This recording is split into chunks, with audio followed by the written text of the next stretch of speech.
wachiwa binodi lile nionga songa karibu akwe ugichuni maler niera benya kutawe makare biokora kawe apata na utoi pesa bana. Wetu wote wajitokeze on 27th wa participate for the grassroots elections za ODM.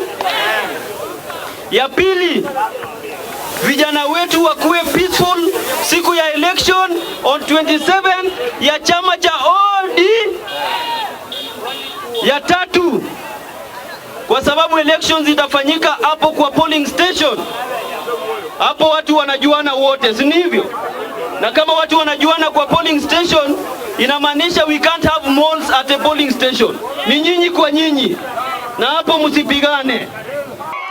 Wakati wa vijana ni sasa hivi.